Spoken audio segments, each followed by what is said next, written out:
Abra comigo a palavra de Deus, primeira carta de Paulo aos Coríntios, capítulo de número 15. E nós vamos ler do verso 3 ao verso 19. 1 Coríntios, capítulo 3, versos 3 a 19. Mensagem que Paulo fala sobre a ressurreição de Jesus. Mensagem extremamente importante para nós, inclusive hoje, dia da Páscoa, dia em que nós tiramos para relembrar com maior precisão aquilo que de fato é a Páscoa. E não existe a Páscoa sem a ressurreição de Jesus, nem mesmo sem a sua morte. 1 Coríntios capítulo 3, capítulo 15, versículo 3, diz assim: Pois o que primeiramente lhes transmiti foi o que recebi, que Cristo morreu pelos nossos pecados, segundo as Escrituras. Foi sepultado e ressuscitou ao terceiro dia, segundo as Escrituras. E apareceu a Pedro e depois aos 12. Depois disso apareceu a mais de 500 irmãos de uma só vez, a maioria dos quais ainda vive, embora alguns já tenham adormecido. Depois apareceu a Tiago e então a todos os apóstolos. Depois destes apareceu também a mim, como que a um que nasceu fora de tempo. Pois sou o menor dos apóstolos e nem sequer mereço ser chamado apóstolo, porque persegui a igreja de Deus. Mas pela graça de Deus sou o que sou. Sua graça para comigo não foi em vão. Antes trabalhei mais do que todos eles, contudo não eu, mas a graça de Deus comigo. Portanto, quer tenha sido eu, quer tenha sido eles, e isto que pregamos, e é isto que vocês creram. Ora, se está sendo pregado que Cristo ressuscitou dos mortos, como alguns de vocês estão dizendo que não existe ressurreição dos mortos. Se não há ressurreição dos mortos, então nem mesmo Cristo ressuscitou. E se Cristo não ressuscitou, é inútil a nossa pregação e também é inútil a fé que vocês têm. Mais que isso, seremos considerados falsas testemunhas de Deus, pois contra ele testemunhamos que ressuscitou a Cristo dentre os mortos. Mas se de fato os mortos não ressuscitam, ele também não ressuscitou a Cristo. Pois se os mortos não ressuscitam, nem mesmo Cristo ressuscitou. E se Cristo não ressuscitou, inútil é a fé que vocês têm e ainda estão em seus pecados. Nesse caso, também os que dormiram em Cristo estão perdidos.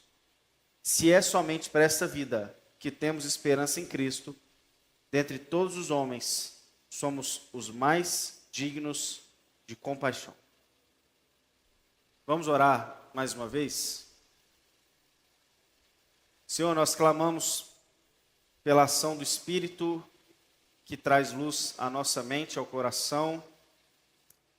Ó Deus, que sonda o mais profundo do nosso coração e conhece os nossos medos e temores, nossos receios e dúvidas, conhece os nossos pecados e falhas. O Senhor nos conhece por inteiro e pode trazer luz por inteiro, ó Deus. Com a Tua palavra, o Senhor pode iluminar o nosso coração e purificar o nosso coração. Tudo que nós pedimos, ó Deus, é que por meio da meditação da Tua palavra, nós saiamos daqui não mais cheios no intelecto do conhecimento da palavra. O que nós queremos nesse momento, ó Deus, é um encontro verdadeiro com Cristo Jesus, que é o nosso Senhor, algo que só o Teu Espírito pode fazer por nós. Nos leva, ó Deus, até os pés da cruz. E nos leva também, ó Deus, até o túmulo vazio da ressurreição. E nos leva agora até o trono da graça, onde Cristo está. E nos faz, nesse momento, nos encontrar com o nosso Salvador, perceber a Sua presença tão real aqui no nosso meio, e assim sermos transformados por essa presença do nosso Deus.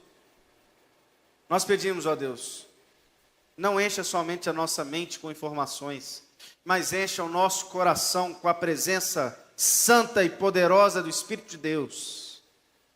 É isso que nós clamamos. Em nome de Jesus que oramos. Amém. Nesse texto que a gente acabou de ler, o apóstolo Paulo está tratando sobre um dos temas mais importantes do Novo Testamento. É um dos temas que mais aparece em todas as cartas do Novo Testamento, em todas as histórias do Novo Testamento, no livro de Atos, que é a teologia da ressurreição.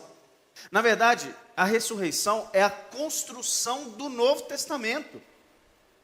tudo aquilo que a gente lê, naquilo que nós chamamos de Novo Testamento, tudo isso foi construído a partir daquilo que eles experimentaram, daquilo que eles viram quando Jesus ressuscitou.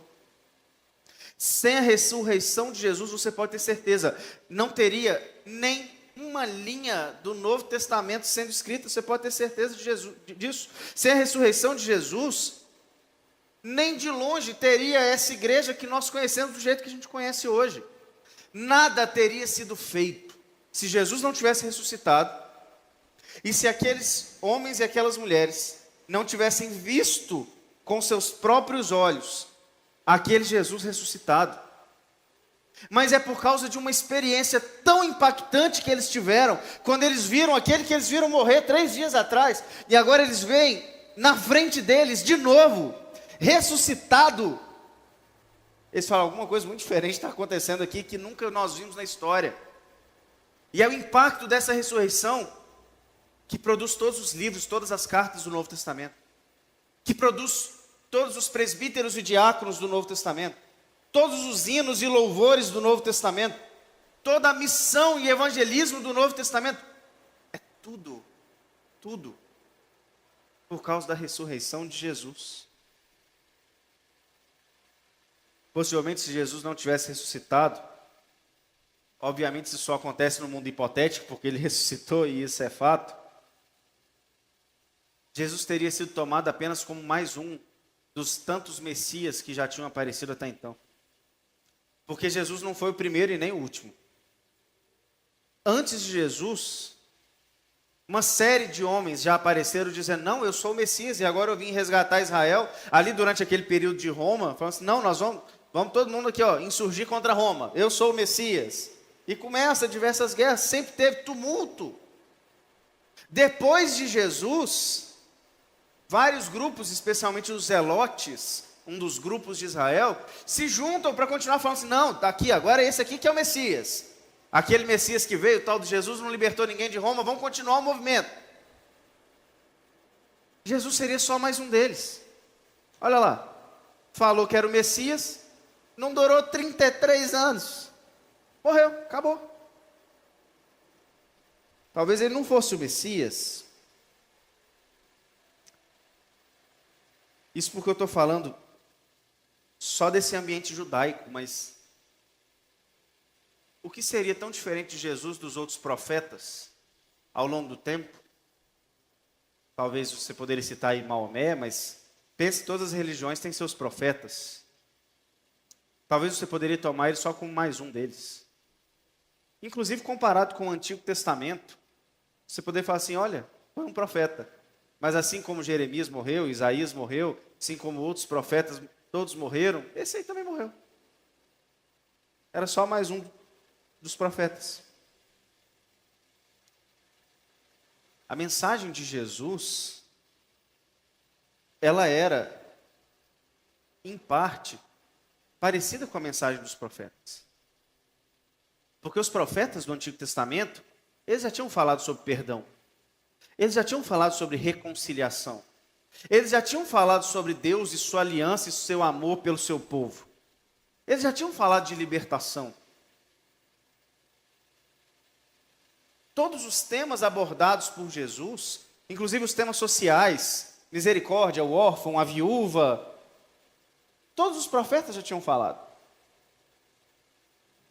A diferença da mensagem de Jesus para a mensagem dos profetas não era bem esse conteúdo. Era o fato de que eles falavam o seguinte, olha, um dia vai vir um Messias. E ele não falou isso. Ele falou assim, eu sou esse Messias. Essa é a diferença da mensagem de Jesus. Mas se ele morre e não ressuscita, no máximo você vai encarar ele como mais um dos profetas, ou quem sabe até um falso profeta. Só pegou o que estava escrito e reproduziu. Talvez seria ainda pior, né? Porque Jesus, ele não deu abertura para ser chamado puramente profeta. Ou ele era um maluco, ou ele era quem ele dizia ser. Porque ele falava, eu sou aquele que os profetas disseram que eu sou. O que faz ele não ser um lunático é que ele ressuscitou no 3º dia, para mostrar que ele não era doido. Para mostrar que aquilo que ele falava era verdade. Aquilo que os profetas disseram, ele falou assim, não, sou eu mesmo. Deus respondeu para o mundo, os profetas estavam falando verdade, ele estava falando verdade. Como é que eu sei disso? Porque ele ressuscitou. Se ele não ressuscitasse, talvez seria só mais um doido que morreu ali. Só mais um Messias, só mais um dos falsos profetas. Mas não foi isso que aconteceu. Ainda bem. Ele ressuscitou no terceiro dia e o apóstolo Paulo escreve aqui algumas coisas importantes sobre a ressurreição. Como eu disse, essa ressurreição é o pilar do Novo Testamento. É um pilar da nossa fé. Teve alguém que disse, eu não lembro quem, mas eu posso dizer a mesma coisa que essa pessoa. Se você tirar a ressurreição, eu deixo de ser cristão. Você pode deixar de ser cristão. Perde todo o sentido. Tudo que a gente está fazendo perde sentido. É o pilar de tudo que a gente vive. E eu quero que você olhe comigo para esse texto do apóstolo Paulo. Para a gente meditar um pouco mais sobre essa ressurreição de Jesus. Olhe comigo a primeira parte desse texto. Começando ali no versículo 1. Diz assim, no versículo 3, perdão. Pois que primeiramente lhes transmitiu que lhe recebi. Que Cristo morreu pelos nossos pecados, segundo as Escrituras. Foi sepultado, ressuscitou no terceiro dia, segundo as Escrituras. E apareceu a Pedro, depois aos 12. Depois disso apareceu mais de 500 irmãos de uma só vez, a maioria dos quais ainda vive, embora alguns já tenham adormecido. Depois apareceu Tiago, então a todos os apóstolos. Depois desse apareceu também a mim, como que a um nascido fora do tempo. Pois sou o menor dos apóstolos e nem sequer mereço ser chamado apóstolo, porque persegui a igreja de Deus. Mas pela graça de Deus sou o que sou. E sua graça para comigo não foi inútil. Antes trabalhei mais do que todos eles. Contudo, não eu, mas a graça de Deus comigo. Portanto, quer tenha sido eu, quer tenha sido eles, é isso que pregamos e é nisso que vocês creram. Preste atenção nisso. Paulo começa dizendo o seguinte: a ressurreição de Jesus é algo real. E ele fala o seguinte: mais de 500 pessoas viram Jesus ressuscitado. E ele ainda fala o seguinte: a maioria está vivo, querido, vai lá e pergunta. Eles estão aí por aí.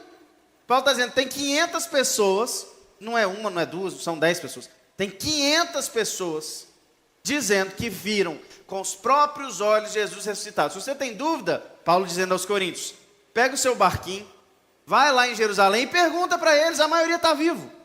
Talvez uns 10% tenham morrido. Você tem 450 casas para visitar e perguntar se ressuscitou ou não ressuscitou Jesus.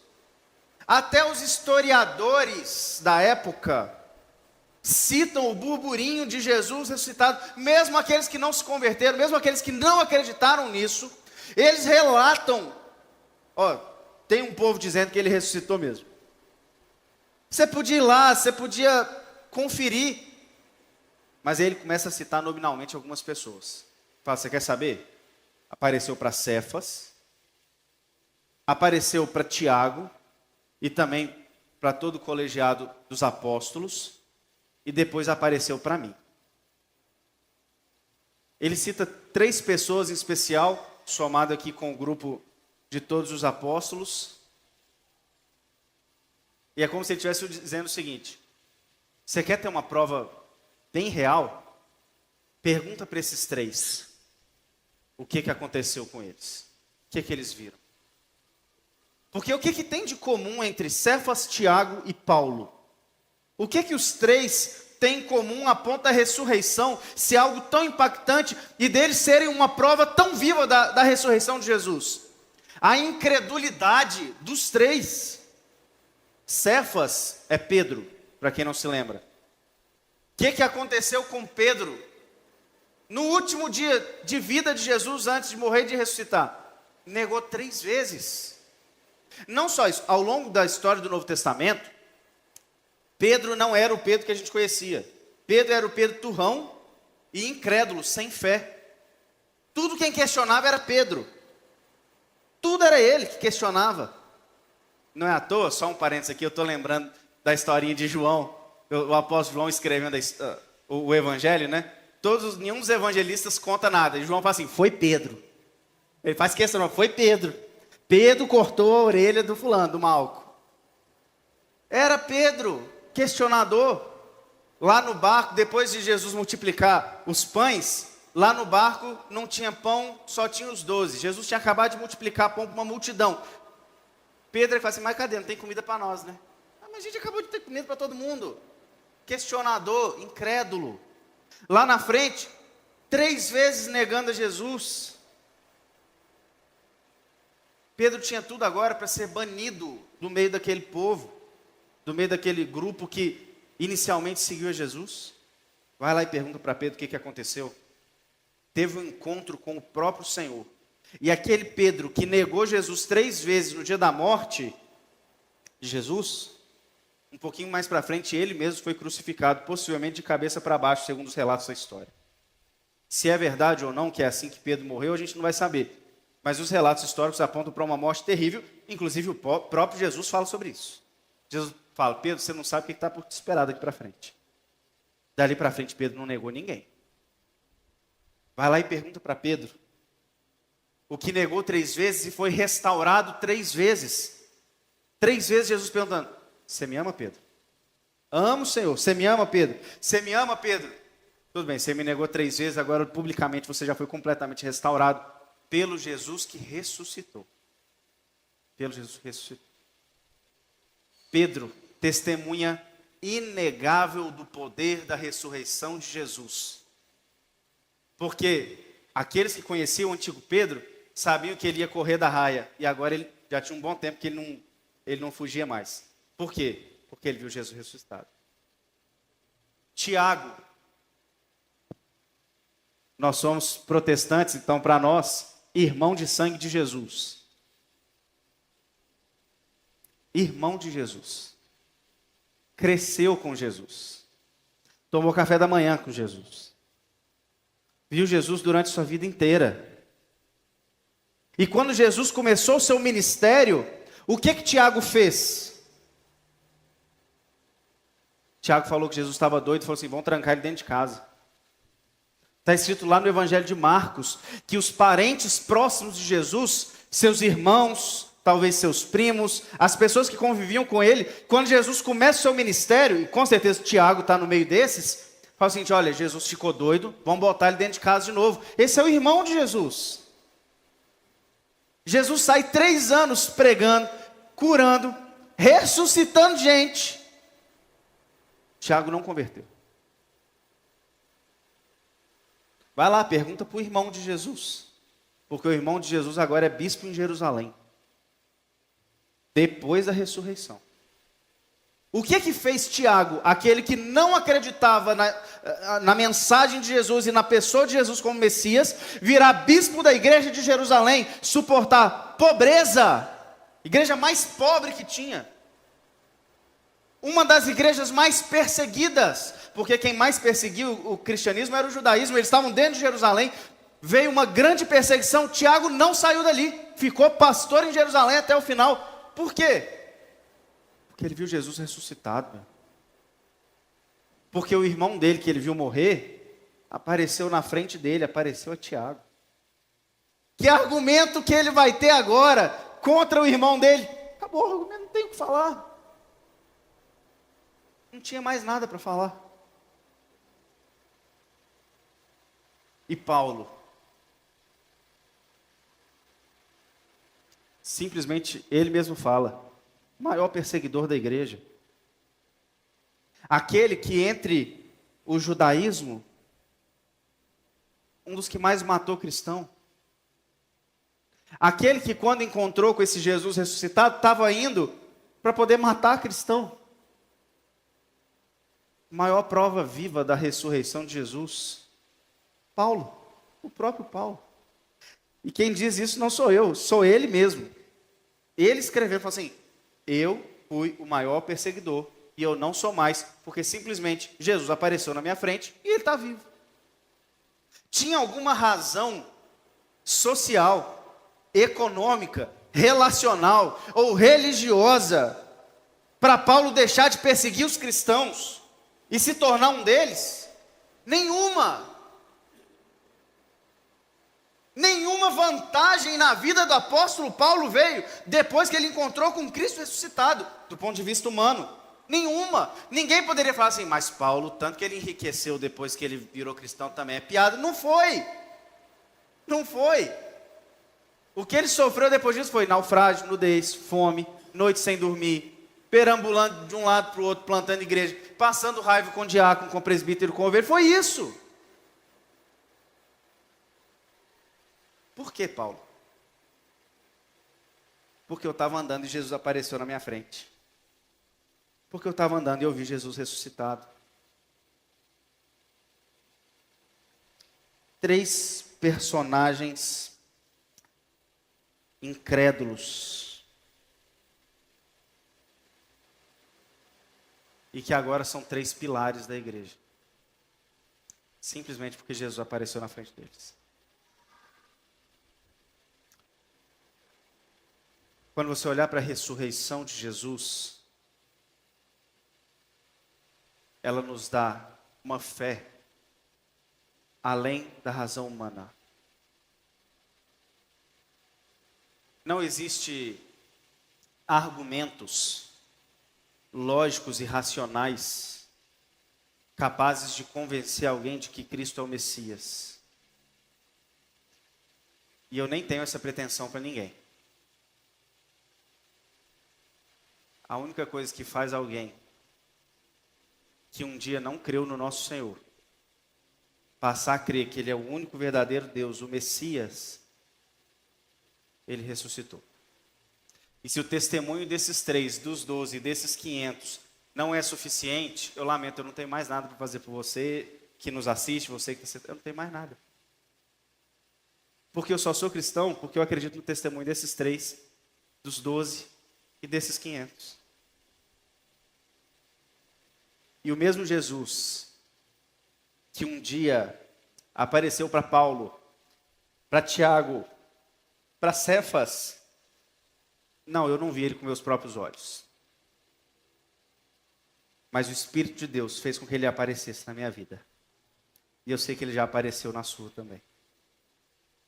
É ou não é real que o Cristo a quem você serve vive eternamente e para sempre? E existe alguma razão que eu possa somar ou explicar? Não tem. Não tem. A única coisa que eu tenho para dizer é que o meu Senhor está vivo, assim como esteve para eles. E apareceu para mim, meu irmão. E apareceu para você. E é o nosso Senhor vivo. Eu não tenho mais argumentos. Eu não tenho filosofias. Eu tenho uma pessoa, Jesus. Fé e encorajamento que vai além da nossa razão.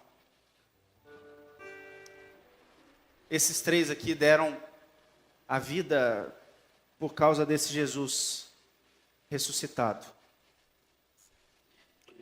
Ao longo da história, milhares e milhares de pessoas têm gastado suas sandálias com esse Jesus ressuscitado. É exatamente isso que nós temos que fazer. Se esse Jesus ressuscitado já apareceu para você, o que nos resta é gastar a nossa vida pelo Jesus que um dia apareceu para nós.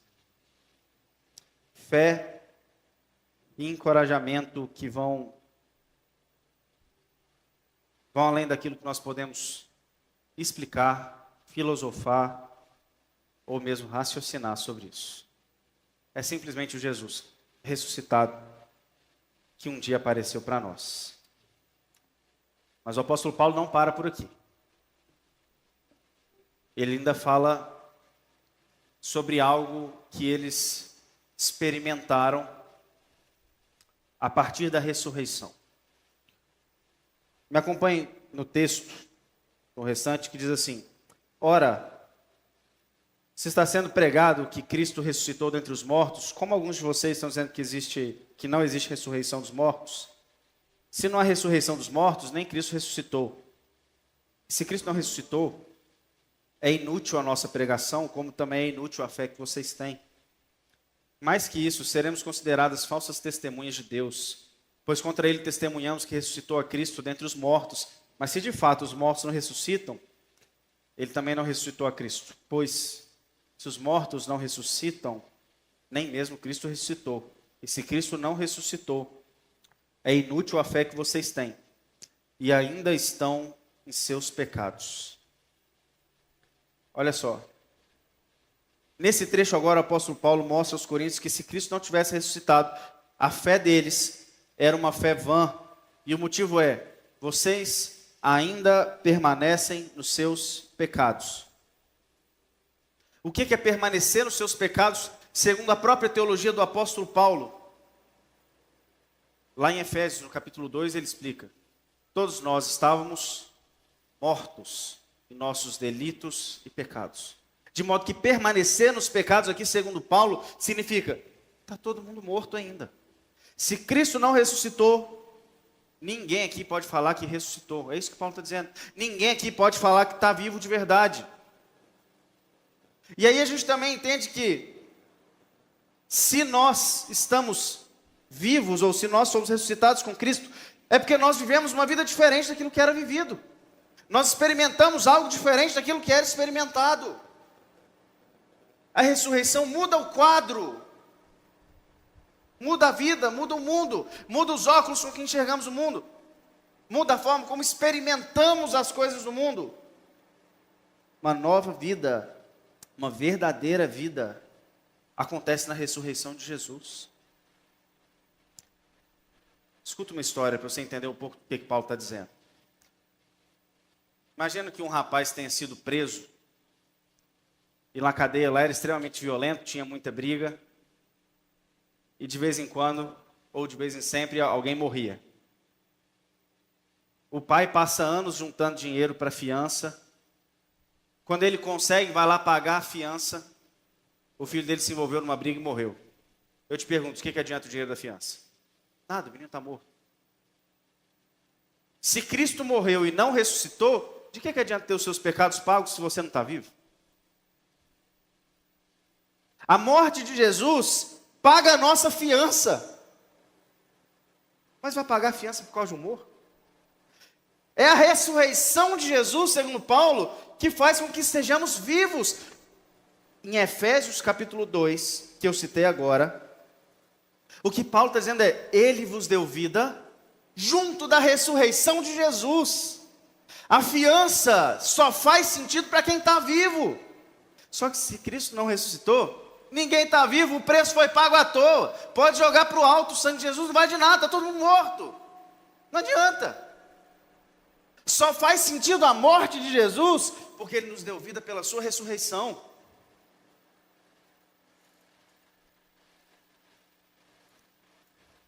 Agora escutem uma outra história. Talvez eu já tenha contado uma ou duas vezes, eu não sei.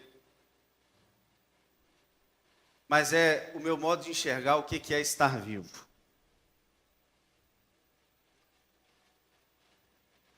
Alguém aqui já morou fora do Brasil, só para eu saber? Não, né? Imagina que você sai da sua Uberlandinha, você está acostumado a tomar Guaraná Mineiro e comer frango com piqui. Eu não sou uberlandense. Não gosto nem de Guaraná Mineiro, nem de frango com piqui, mas se aplica a maioria. Imagina, Eltina, que você vai morar na Rússia. 10 anos na Rússia. Ninguém fala português. Você teve que se virar com o russo. Não tem piqui. E não tem Guaraná Mineiro. 10 anos. E você tendo que viver imerso numa cultura que não é a sua. Você não se acostuma com aquilo. Boa parte do tempo você diz que sobreviveu e não viveu. Mas depois de 10 anos você voltou. Na hora que você pisou no aeroporto, primeira coisa que você ouviu foi assim, uai, rapaz, coisa gostosa de ouvir, uai, o Eltner voltou. Eles falaram em português, a língua do seu coração, você fala assim, me chamaram em português, com o sotaque que eu estou acostumado. Era a sua igreja, Eltner, te recebendo. Nossa, isso aqui. E aí a gente te trouxe aqui para a igreja, fez uma galinhada. Tem 10 anos que você não come galinhada, que ele está comendo aquela comida russa horrorosa. Para nós, galinhada é todo domingo. Na hora que você comeu aquela galinhada, aí você deu uma golada no Guaraná Mineiro, meu Deus, esse trem tem um gosto diferente. Parecia a coisa mais maravilhosa do mundo. Coisa simples, todo mundo come galinhada todo domingo. Tinha 10 anos que você não comia. Aquela galinhada, você fala assim, meu Deus, é a coisa mais gostosa do mundo. Até o Guaraná Mineiro virou a coisa mais gostosa do mundo. Você passou o dia contando as piadas que você estava acostumado a ouvir na sua língua, que você não entendia uma piada em russo, agora você entende todas. Você, meu Deus, você riu igual um menino de 10 anos de idade. Na hora que você deitou na cama, qual que é a frase que você vai falar? Isso aqui é vida e eu não sabia. Vou te falar uma coisa. As pessoas que não tiveram contato com a ressurreição de Jesus, elas comem as mesmas coisas que a gente come. Estudam nas mesmas escolas e trabalham nos mesmos trabalhos. Às vezes frequentam as mesmas igrejas. E eles não sabem o que é vida. Mas nós que experimentamos a ressurreição de Jesus, nós respiramos algo diferente. Tudo para nós faz sentido. A ponto do apóstolo Paulo dizer o seguinte: nós comemos para a glória de Deus. Porque eu não sei como se fala assim, olha só, Deus me deu uma comida maravilhosa. Até comer para a glória de Deus. Nós falamos para a glória de Deus, nós cantamos tudo para a glória de Deus. Tudo tem um sentido diferente, tudo tem uma vida diferente. Tudo que você encosta, tudo que você vê, tudo que você prova, tem vida. Por causa da ressurreição de Jesus. E aí você olha com aquele olhar para quem não conhece Jesus e fala assim, você não sabe o que é vida. Está achando que vida é gastar sua vida numa noite, tentando sair fora de si, bebendo ou fazendo qualquer coisa, e não é vida. Nós nem precisamos disso. Vida para nós, sentar com 2, 3 irmãos e orar e falar da palavra já é vida. Se divertir numa festa é vida. Tudo é vivo para quem está vivo. Simplesmente tudo é vivo para quem está vivo. Todo o mundo tem um gosto, um colorido e um tato diferente para quem está vivo. Essa é a ressurreição de Jesus. Nós estamos vivos. E quem está vivo está entendendo o que eu estou falando. E quem não está entendendo o que eu estou falando. Se alguém assistir essa mensagem depois e não for crente, fala assim, o que ele está falando? Não está vivo, porque quem está vivo entende. Você fala assim, eu não estou entendendo. Calma. Às vezes você está precisando ler mais a palavra e entender aquilo que Deus tem para você também. Às vezes, como foi de manhã, está faltando um passo de fé para experimentar a vida que Jesus tem para você. Vida da ressurreição. Esse é o poder da ressurreição de Jesus. Isso é vida. Você está vivo. Aí as coisas do mundo já não fazem mais sentido. As alegrias do mundo já não fazem mais o menor sentido. Porque tudo que faz sentido é aquilo que está ligado com a ressurreição, com a morte de Jesus. A gente está vivo por causa da ressurreição de Jesus. O apóstolo Paulo fecha aqui, projeta o verso número 18 e 19, em que ele diz assim: nesse caso, também os que dormiram em Cristo estão perdidos.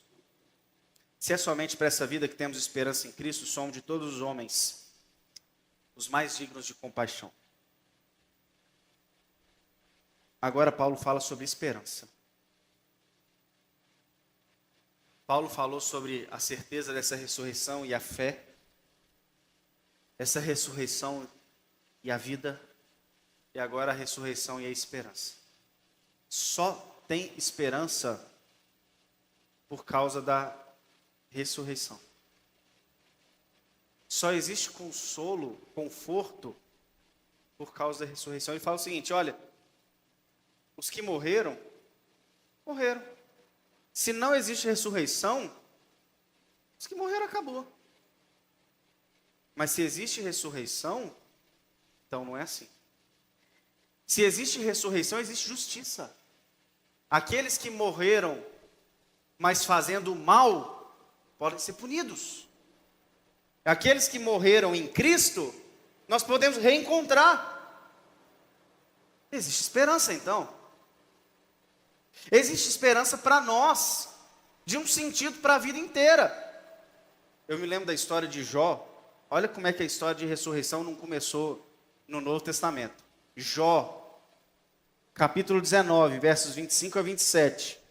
Jó diz assim: eu sei que o meu Redentor vive, e que no fim se levantará sobre a terra. E depois que o meu corpo estiver destruído sem carne, verei a Deus. Eu verei com meus próprios olhos, eu mesmo, não outro. Como anseia meu peito e o coração. Jó, Paulo, eu sei que um dia eu vou ser destruído, mas o meu Redentor vive e eu vou viver de novo. Todos ressuscitaremos. Isso deu sentido para a vida de Jó, isso dá sentido para a nossa vida. Quantas pessoas não têm um sentido para a vida porque não têm esperança, porque simplesmente falam, vai acabar, acabou, e é verdade. Se na morte acabou, nada do que você faz em vida tem o menor sentido. Nada faz sentido. Mas se existe uma esperança de ressurreição, que é o que Paulo está dizendo aqui, tudo faz sentido. Existe uma esperança gloriosa para nós, existe esperança de justiça, tudo começa a fazer sentido. Paulo diz, Jesus foi só o primeiro, a primícia, porque depois dele todos nós vamos ressuscitar também. De um lado, a ressurreição de Jesus encoraja a igreja, porque nem a morte foi capaz de deter Jesus. Então nós temos toda a força. De outro lado, nos encoraja sabendo que no final, tudo vai ter um fim. E para nós esse fim é glorioso. É a ressurreição e a vida ao lado do nosso Senhor. Se Cristo não ressuscitasse, a gente não ia ter esperança nenhuma de nada disso. Não ia ter esperança de justiça, de absolutamente nada. Mas Paulo fala, não, o final não é esse. Tudo tem sentido. Porque tudo caminha para uma ressurreição final de todos nós. É a nossa esperança. Nossa esperança é igual a de Jó. O meu Redentor vive hoje. E o meu Redentor também vai me ressuscitar no último dia. E nós vamos viver para sempre com Ele. Esperança da igreja. Mensagem da ressurreição. Vale a pena sofrer por Cristo. E vale a pena viver para Deus. Porque Jesus ressuscitou. Vale a pena gastar a vida para tudo isso. Existe uma realidade indescritível aberta por meio da ressurreição. A ressurreição é a prova do poder de Deus, é a prova de que Jesus foi o enviado de Deus, é a prova de que Jesus é o nosso Salvador, não era um profeta qualquer. Tudo centralizado na ressurreição. É a prova da nossa esperança. Meus irmãos, não existe nada disso aqui se Cristo não ressuscitou. Mas se Ele ressuscitou, eu não preciso que um anjo apareça para me contar que Jesus é o Messias. Eu não preciso de um profeta vir aqui revelar as coisas que eu estou pensando e o meu CPF para que eu creia que Ele é o Messias. A única coisa que eu preciso é crer no testemunho da palavra, de que Ele apareceu aos 500, Cefas, Tiago, Paulo, aos 12, e apareceu para mim também. E apareceu para você.